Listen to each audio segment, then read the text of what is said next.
ನಮಸ್ಕಾರ ಗೆಳೆಯರೇ, ದೇಶ ಪ್ರೇಮಿಗಳೇ, ನಮ್ಮ ಕನ್ನಡ ಡಿಫೆನ್ಸ್ ನ್ಯೂಸ್ ಯೂಟ್ಯೂಬ್ ಚಾನಲ್ಗೆ ಸ್ವಾಗತ ನಿಮಗೆ.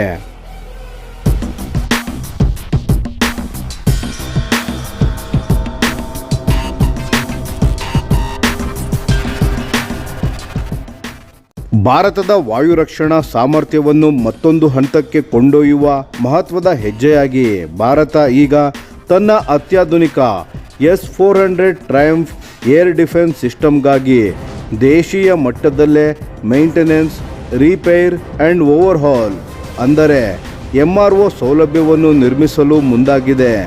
ಮೊದಲ ನೋಟಕ್ಕೆ ಇದು ಸಾಮಾನ್ಯ ನಿರ್ವಹಣಾ ಕೇಂದ್ರದಂತೆ ಕಾಣಬಹುದು, ಆದರೆ ವಾಸ್ತವದಲ್ಲಿ ಇದು ಭಾರತದ ರಕ್ಷಣಾ ಸ್ವಾವಲಂಬನೆಗೆ ಅತ್ಯಂತ ದೊಡ್ಡ ತಿರುವಾಗಬಹುದು.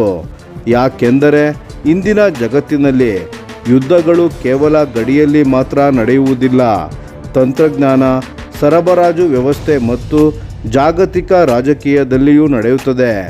ಅಂತಹ ಪರಿಸ್ಥಿತಿಯಲ್ಲಿ ಭಾರತದ ಅತ್ಯಂತ ಪ್ರಮುಖ ವಾಯು ರಕ್ಷಣಾ ವ್ಯವಸ್ಥೆಯನ್ನು ಯಾವ ದೇಶದ ಮೇಲೂ ಸಂಪೂರ್ಣವಾಗಿ ಅವಲಂಬಿಸದೆ ನಿರ್ವಹಿಸುವ ಸಾಮರ್ಥ್ಯವನ್ನು ನಿರ್ಮಿಸುವುದು ಈಗ ರಾಷ್ಟ್ರೀಯ ಆದ್ಯತೆಯಾಗಿದೆ.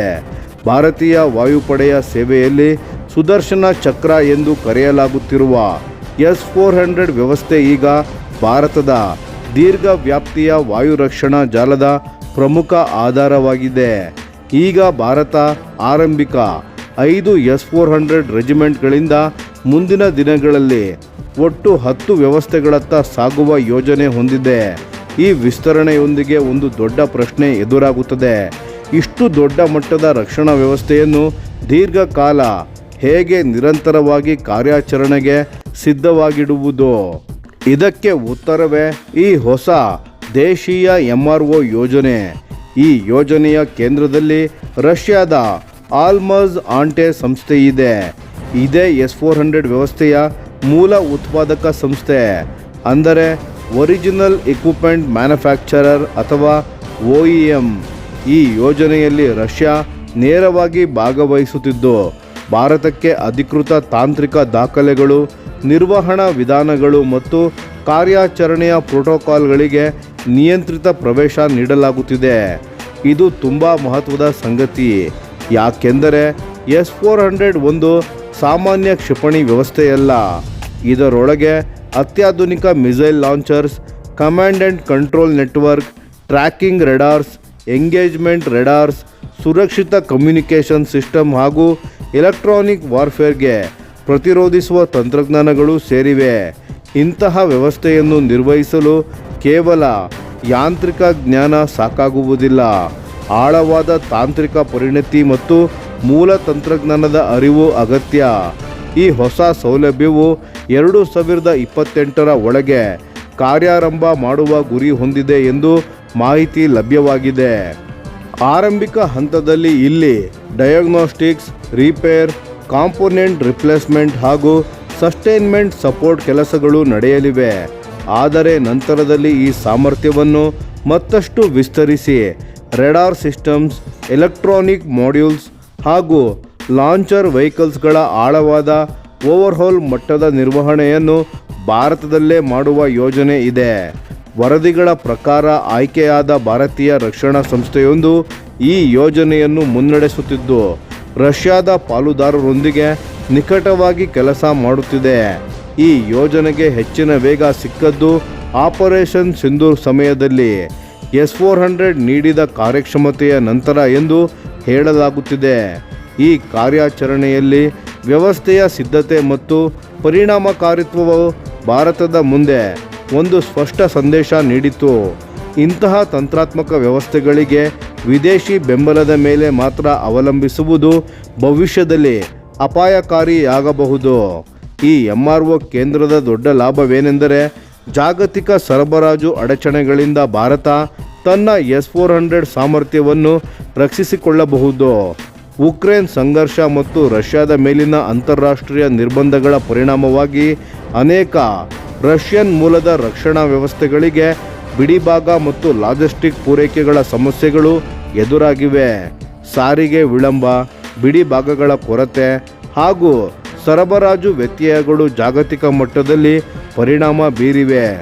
ಆದರೆ ಭಾರತ ನಿರ್ವಹಣೆಯನ್ನು ದೇಶೀಯಗೊಳಿಸಿದರೆ ಹೊರಗಿನ ಸರಬರಾಜಿನಲ್ಲಿ ತಾತ್ಕಾಲಿಕ ತೊಂದರೆ ಕಂಡುಬಂದರೂ ದೇಶದೊಳಗೆ ದೊಡ್ಡ ಪ್ರಮಾಣದ ನಿರ್ವಹಣೆ ಮುಂದುವರಿಯುತ್ತದೆ.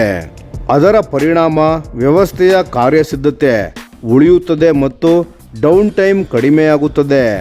ಇದರ ಮತ್ತೊಂದು ದೊಡ್ಡ ಪ್ರಯೋಜನ ಎಂದರೆ ವಿದೇಶಿ ತಾಂತ್ರಿಕ ಸಿಬ್ಬಂದಿಯ ಮೇಲಿನ ಅವಲಂಬನೆ ಕಡಿಮೆಯಾಗುವುದು. ಹಿಂದೆ ಅತ್ಯಾಧುನಿಕ ರಷ್ಯನ್ ವ್ಯವಸ್ಥೆಗಳಲ್ಲಿ ಸಂಕೀರ್ಣ ದುರಸ್ತಿ ಮಾಡಲು ರಷ್ಯಾದ ತಜ್ಞರನ್ನು ಕರೆತರಬೇಕಾಗುತ್ತಿತ್ತು. ಆದರೆ ಹೊಸ MRO ಪರಿಸರ ಸಂಪೂರ್ಣವಾಗಿ ಸ್ಥಾಪನೆಯಾದ ನಂತರ ಈ ಕೆಲಸಗಳು ಬಹುಪಾಲು ತರಬೇತಿ ಪಡೆದ ಭಾರತೀಯ ತಾಂತ್ರಿಕ ಸಿಬ್ಬಂದಿಯಿಂದಲೇ ನಡೆಯಲಿದೆ.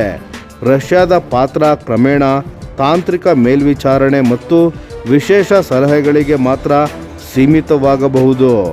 ಇದು ಭಾರತದ ರಕ್ಷಣಾ ನಿರ್ವಹಣಾ ಚಿಂತನೆಗೆ ದೊಡ್ಡ ಬದಲಾವಣೆ.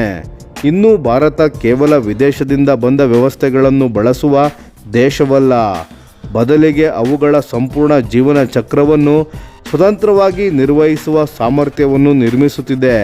ಪ್ರಸ್ತುತ ಯೋಜನೆಯಲ್ಲಿ ಸಂಪೂರ್ಣ S-400 ಉತ್ಪಾದನಾ ಟೆಕ್ನಾಲಜಿ ಟ್ರಾನ್ಸ್ಫರ್ ಇಲ್ಲದಿದ್ದರೂ ಭವಿಷ್ಯದಲ್ಲಿ ಕೆಲವು ಹೆಚ್ಚು ಬಳಕೆಯಾಗುವ ಬಿಡಿ ಭಾಗಗಳನ್ನು ದೇಶೀಯವಾಗಿ ತಯಾರಿಸುವ ಸಾಧ್ಯತೆಯನ್ನು ಪರಿಶೀಲಿಸಲಾಗುತ್ತಿದೆ. ಇದರಿಂದ ಭಾರತ ಇನ್ನಷ್ಟು ಸ್ವಾವಲಂಬಿಯಾಗಬಹುದು. ಈ ಯೋಜನೆ ಭಾರತದ ರಕ್ಷಣಾ ಮೂಲಸೌಕರ್ಯದಲ್ಲಿ ನಡೆಯುತ್ತಿರುವ ದೊಡ್ಡ ಬದಲಾವಣೆಯ ಭಾಗವೂ ಆಗಿದೆ. ದೇಶ ಈಗ ಹಬ್ ಆ್ಯಂಡ್ ಸ್ಪೋಕ್ ಸಸ್ಟೈನ್ಮೆಂಟ್ ಮಾಡೆಲ್ನ ಮೂಲಕ ವಿಮಾನದ ಇಂಜಿನ್ಗಳು, ಹೆಲಿಕಾಪ್ಟರ್ಗಳು, ನೌಕಾ ವೇದಿಕೆಗಳು ಹಾಗೂ ಕ್ಷಿಪಣಿ ವ್ಯವಸ್ಥೆಗಳ ನಿರ್ವಹಣಾ ಕೇಂದ್ರವಾಗಿ ಬೆಳೆಯುವ ದಾರಿಗೆ ಸಾಗುತ್ತಿದೆ. HAL ಮತ್ತು ಸಾಫ್ರಾನ್ ಕಂಪನಿಯ ಹೆಲಿಕಾಪ್ಟರ್ ಇಂಜಿನ್ MRO ಯೋಜನೆ ಹಾಗೂ S-400 ನಿರ್ವಹಣಾ ವ್ಯವಸ್ಥೆ ಇದಕ್ಕೆ ಉದಾಹರಣೆಗಳಾಗಿವೆ. ಮುಂದಿನ ದಿನಗಳಲ್ಲಿ ಈ ಸಾಮರ್ಥ್ಯ ಭಾರತವನ್ನು ಮಿತ್ರ ರಾಷ್ಟ್ರಗಳಿಗೆ ಸಹ ಪ್ರಾದೇಶಿಕ ನಿರ್ವಹಣಾ ಕೇಂದ್ರವಾಗಿ ರೂಪಿಸಬಹುದು.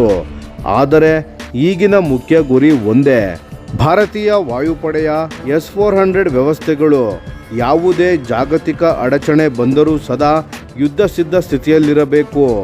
ಮತ್ತು ಇದೇ ಕಾರಣಕ್ಕೆ ಈ MRO ಯೋಜನೆ ಕೇವಲ ಮೇಂಟೆನೆನ್ಸ್ ಪ್ರಾಜೆಕ್ಟ್ ಅಲ್ಲ, ಇದು ಭಾರತದ ರಕ್ಷಣಾ ಸ್ವಾಯತ್ತತೆ ಮತ್ತು ದೀರ್ಘಕಾಲೀನ ತಂತ್ರಾತ್ಮಕ ಭದ್ರತೆಯತ್ತ ಮತ್ತೊಂದು ದೊಡ್ಡ ಹೆಜ್ಜೆಯಾಗಿದೆ.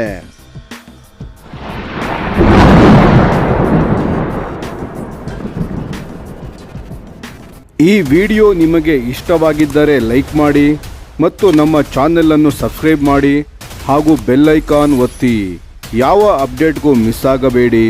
ಡಿಫೆನ್ಸ್ ಸುದ್ದಿಗಳನ್ನು ತ್ವರಿತವಾಗಿ ಪಡೆಯಿರಿ. ನಿಮ್ಮ ಬೆಂಬಲವೇ ನಮ್ಮ ಶಕ್ತಿ. ಭಾರತ ಬಲಿಷ್ಠವಾಗಲಿ ಎಂದು ಆಶಿಸುತ್ತಾ ಭಾರತ ಮಾತೆಗೆ ಜೈ. ಧನ್ಯವಾದಗಳು.